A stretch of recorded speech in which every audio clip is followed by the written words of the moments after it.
Bienvenue sur le podcast de Elle Digital, le podcast qui met à l'honneur le digital au féminin.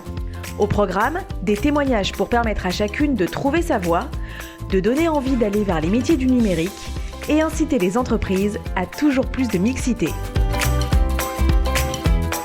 Ce podcast est produit de manière collaborative au sein de la fondation Elle Digital.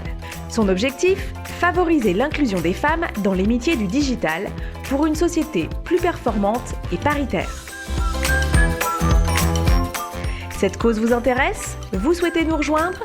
Rendez-vous sur notre site internet www.eldigital.org. Et si vous appréciez ce podcast, partagez-le autour de vous, sans oublier de laisser un commentaire 5 étoiles sur votre plateforme d'écoute préférée. Bonne écoute!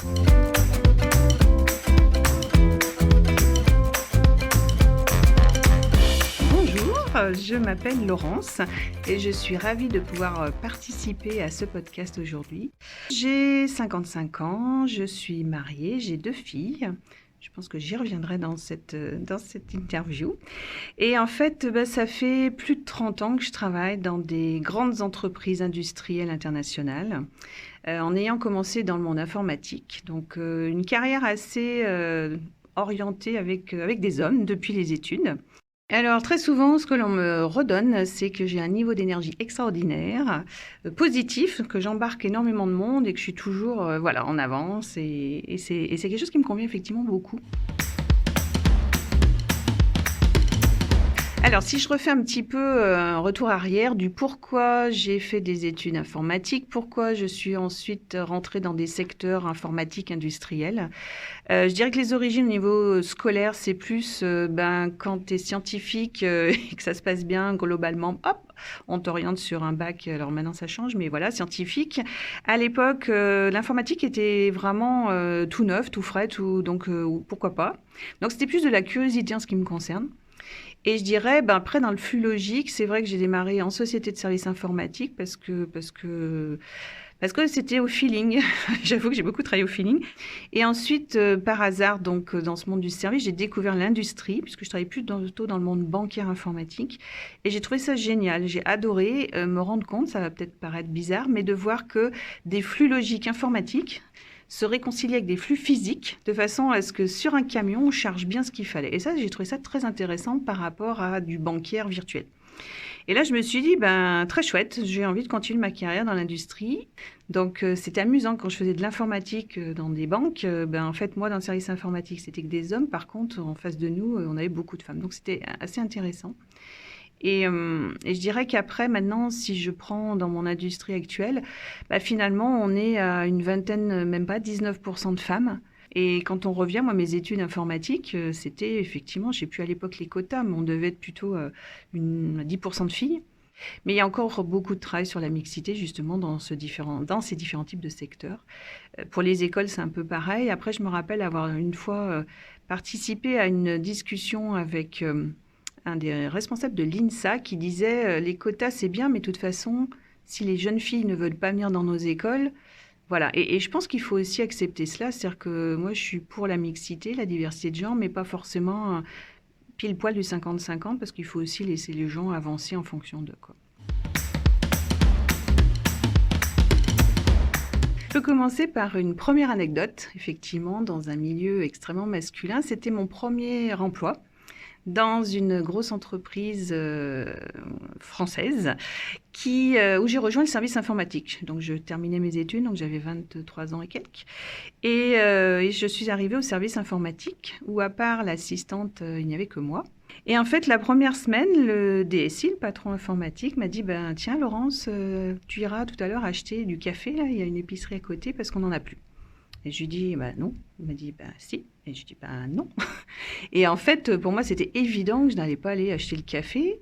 Tout d'abord parce que je n'en bois pas, mais en plus parce que je n'étais pas embauchée pour cela. Donc c'était amusant parce que j'étais restée vraiment. Pour moi, c'était naturel de dire non. Et ensuite, la secrétaire est venue me voir parce qu'on est devenus amis de femmes dans un service, c'était normal. Elle m'a dit, mais elle était morte de rire, mais elle m'a surtout dit heureusement que tu as refusé, sinon tu le faisais toute ta vie. Donc, c'était très drôle et j'avoue que pour moi, très formateur aussi parce que ça m'a éclairé sur le fait qu'il fallait se positionner en fonction de ce qu'on avait envie de faire et quel que soit son genre. Donc, c'est pas parce qu'on nous le demande, parce qu'un hiérarchique le demande, que ma foi, il faut tout accepter. Donc ça, je pense que c'est une chose déjà avant le digital, qui est quelque chose en nous sur lequel il faut qu'on travaille et qui est pour moi très importante.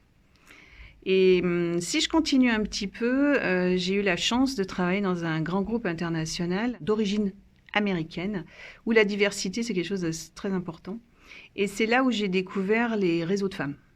Réseau de femmes, donc réseau de femmes d'entreprise qui permettaient à des femmes de se regrouper, alors en virtuel ou en physique, ça dépendait, mais surtout de se soutenir et de partager beaucoup de choses. Donc c'était ouverture un petit peu sur les stéréotypes, parce qu'on ne se rend pas compte, il y a beaucoup de choses liées aux stéréotypes, où en fait on est né dedans, on a vécu avec, et quand on ne nous met pas les doigts vraiment dessus, on se dit ah ben, en fait ça devenait naturel presque.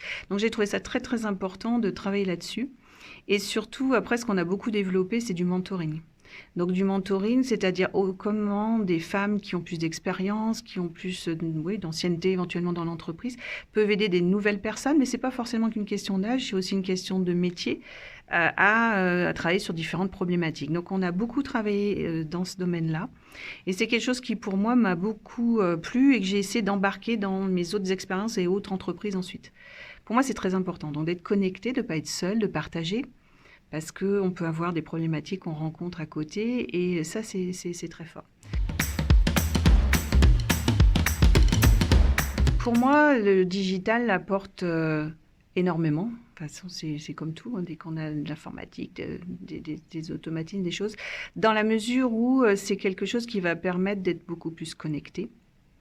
Donc moi, j'encourage vraiment tout le monde, chacune et chacun aussi, d'être vraiment vigilant et en connexion. Donc ça veut dire quoi, connecter? Aujourd'hui, on a la chance de pouvoir bénéficier de toutes ces opportunités digitales. Je m'explique. Il y a énormément de choses qu'on trouve gratuitement. Il suffit de faire un Google, des TEDx, donc des conférences extraordinaires dont on peut tirer une inspiration du développement personnel fantastique. Il y a des MOOC, il y a des tutos, enfin énormément de choses. On voit des témoignages, on voit des profils. Donc, après, il y a tous les réseaux sociaux de type LinkedIn, Facebook et ainsi de suite. Donc, je pense que pour moi, c'est important d'être en veille. C'est comme ça que moi, je l'ai pris. Je dirais que je suis sur les réseaux sociaux grâce à mes filles, on va dire ça comme ça, puisque quand elles étaient au collège, elles ont découvert Facebook. J'ai pris mon profil Facebook. Donc il faut être vigilant, il faut à la fois être en veille, aller pêcher ce dont on a besoin, ce qui peut être utile, mais être vigilant sur ce que nous, on positionne. Il faut se manifester de façon cohérente et logique par rapport à ce qu'on recherche soi-même, comment on veut se vendre, entre guillemets, ou se montrer, pour pas après le regretter. Donc, sincèrement, pour revenir à cette question, qu'est-ce que ça apporte? Mais ça apporte, c'est énorme, quoi. C'est énorme parce que... je dirais que maintenant, quand on veut rechercher, un nouveau job, on peut fouiller, on peut se rendre compte, tiens, c'est quoi cette entreprise, elle fait quoi, c'est quoi ses valeurs, c'est qui les dirigeants, c'est quoi le chiffre d'affaires, comment ça a progressé ces dernières années, c'est quoi les partenariats, enfin, qui y travaille, enfin, énormément de choses où avant, je reviens sur le fait qu'on peut énormément se former, il y a beaucoup de e-services. Donc de e-service, je donne un exemple comme l'APEC et tant d'autres où on peut dire tiens comment on refait son CV, tiens comment on travaille une lettre de motivation, comment on s'entraîne à une candidature, enfin il y a énormément de choses. Donc ça pour moi c'est quelque chose qui n'existait pas mais qui est très chouette et qui peut qu'aider les femmes, puisque c'est notre sujet du jour, à avancer et puis à se sentir plus forte, plus compétente aussi, à se rassurer, parce que souvent on manque un petit peu de confiance en soi, à dire tiens, il y a cette offre, je vais oser. Ça peut être aussi plus facile quelque part, parce que des fois il y a moins le regard. Quand on postule comme ça en ligne, c'est complètement différent que d'aller porter une lettre, comme vous pouvez le faire par le passé. C'est peut-être un peu... Mais je pense qu'il y a aussi quelque chose qui peut nous protéger, dire tiens, voilà. Donc je pense qu'il faut vraiment utiliser tout cela, parce que c'est à notre disposition et il faut vivre avec son temps en plus.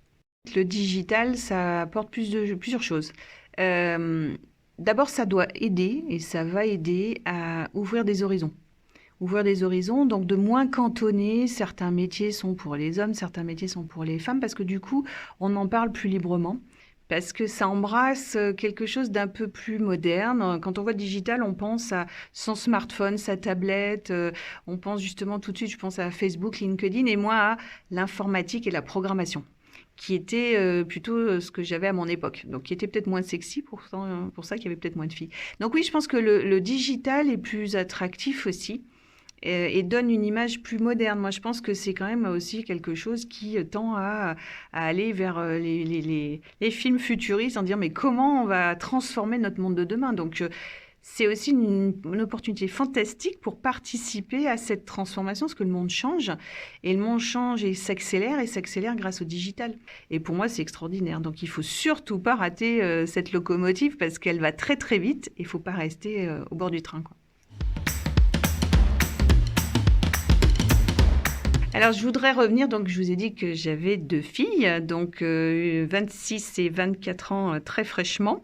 Ce que je trouve génial, bon, quels que soient ses enfants, mais moi j'ai eu la chance d'avoir 2 filles, donc en tant que femme, c'est d'avoir pu un petit peu les accompagner, donc avec ce regard du coup sur la diversité, la mixité, pendant leur scolarité, pendant leurs études, pour se chercher en termes de quel métier ou autre, et puis maintenant en tant que jeune femme dans leur vie. Moi, c'est ce que j'ai poussé à mes 2 filles, c'est faites ce qui vous plaît et n'ayez aucun regret. Et ça s'applique pour toutes les femmes quand elles cherchent quelque chose. Il faut être motivé le matin quand on va travailler. Il ne faut pas y aller à contre-cœur, il faut y aller en souriant ou en sautillant, enfin comme on veut. Mais il faut y aller en se faisant plaisir, en retrouvant ses valeurs, sa motivation. Et il faut oser dire ce qu'on veut, justement. Et ce qui nous gêne ou ce qui nous pose problème. Donc il y a toujours une belle façon de le dire. Mais c'est important d'aller au bout. On n'a qu'une vie et il faut la vivre pleinement, professionnellement. Alors pour conclure, moi ce que je voudrais partager à toutes les femmes qui vont écouter ce podcast, c'est d'abord il faut avoir confiance en soi. Ça c'est vraiment, il faut bien se connaître et avoir confiance en soi, il faut oser, il y a aucun risque, la Terre va continuer à tourner, c'est ce que je me suis toujours dit. Et puis il faut oser. Oser appeler, oser discuter, oser questionner, oser dire ce qu'on pense, oser. Voilà, c'est le mot oser en majuscule que je vous partage, parce que pour moi c'est pas de risque, mais c'est aussi beaucoup de plaisir qu'on peut retirer derrière. Et puis, j'ai essayé de réfléchir à une citation, et je voulais une citation de femme. Donc, j'en ai trouvé une de Simone de Beauvoir, parce que voilà, je pense que c'est important, qui a dit « Exister, c'est oser se jeter dans le monde ». Et je l'ai trouvé très chouette. Et pour moi, c'est encore plus d'actualité avec ce monde digital qui bouge et qui avance très vite. Donc, osons. Question tac au tac. Thé ou café? Tisane. LinkedIn ou Viadeo? LinkedIn. Instagram ou Facebook? Facebook. Podcast ou musique? Musique. Netflix ou télévision? Ni l'un ni l'autre. Livre. Trello ou Slack? Ni l'un ni l'autre. Sandwich ou salade? Salade. PC ou Mac? PC. Yoga ou CrossFit? Fitness. Print ou web? Web. Escarpin ou basket? Les 2. Smartphone ou ordinateur? Ordinateur et smartphone. Les 2 aussi.